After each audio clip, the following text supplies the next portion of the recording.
Gaza est sous la menace d'une grave crise sanitaire. C'est la mise en garde lancée par le patron de l'UNRWA.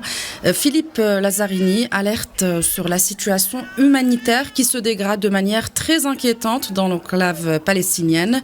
Beaucoup de Palestiniens peuvent mourir dans les prochains jours à cause du siège imposé par Israël. Israël qui entrave l'entrée de l'aide humanitaire nécessaire pour sauver des vies à Gaza. As we speak, people in Gaza are dying. They are not. Au moment où nous parlons, des gens à Gaza sont en train de mourir. Ils ne meurent pas seulement à cause des bombes, beaucoup vont mourir bientôt des conséquences du siège imposé à la bande de Gaza.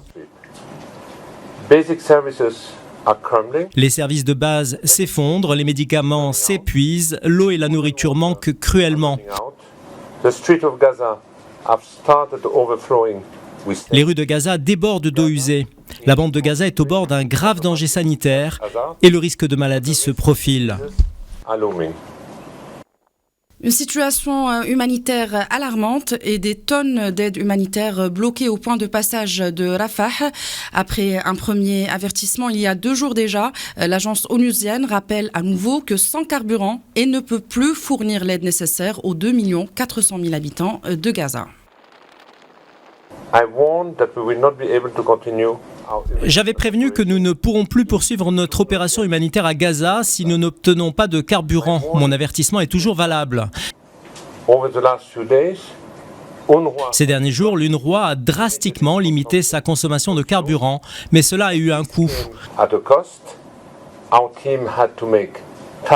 Notre équipe a dû prendre une décision difficile qu'aucun travailleur humanitaire ne devrait prendre.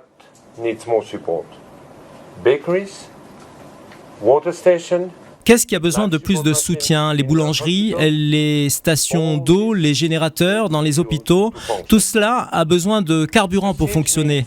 La nourriture, l'eau et le carburant, tous ces produits de base doivent être fournis à plus de 2 millions de personnes, parmi lesquelles la majorité sont des enfants et des femmes. Cette dernière semaine, 74 camions d'aide sont arrivés depuis l'Égypte, loin, très loin des besoins estimés à quelques 500 camions quotidiens, afin de fournir ces services de base aux habitants.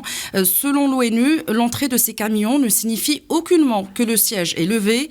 L'ONU qui appelle une énième fois à un cessez-le-feu humanitaire urgent, mais qui n'arrive pas à faire adopter un texte contraignant pour imposer ce cessez-le-feu tant réclamé.